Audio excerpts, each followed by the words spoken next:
પ્રધાનજી, રાજ્ય પ્રત્યે પ્રજાની કેવી પ્રીત છે.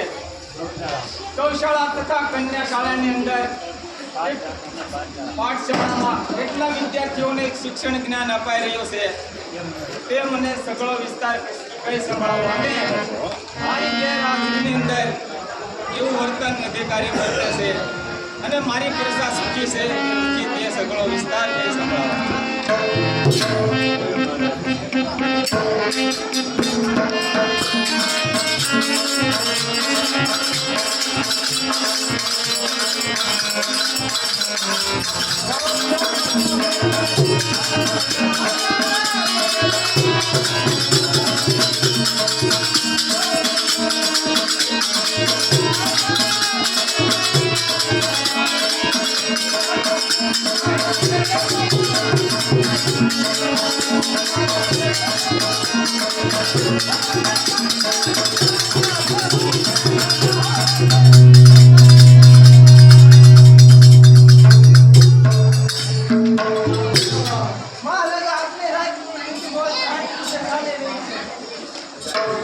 પ્રધાનજી, મારી પુત્રી સીતાજી અત્યારે ઉંમર લાયક થયા છે તો તેમનો સ્વયંવર રચાવશે તો દરેક દેશના મહારાજાઓને કંકોત્રી મોકલી દો અને ગંગાજીના ઘાટ ઉપર જ્યાં વિશ્વામિત્રનો આશ્રમ છે ત્યાં પણ કંકોત્રી મોકલી દો.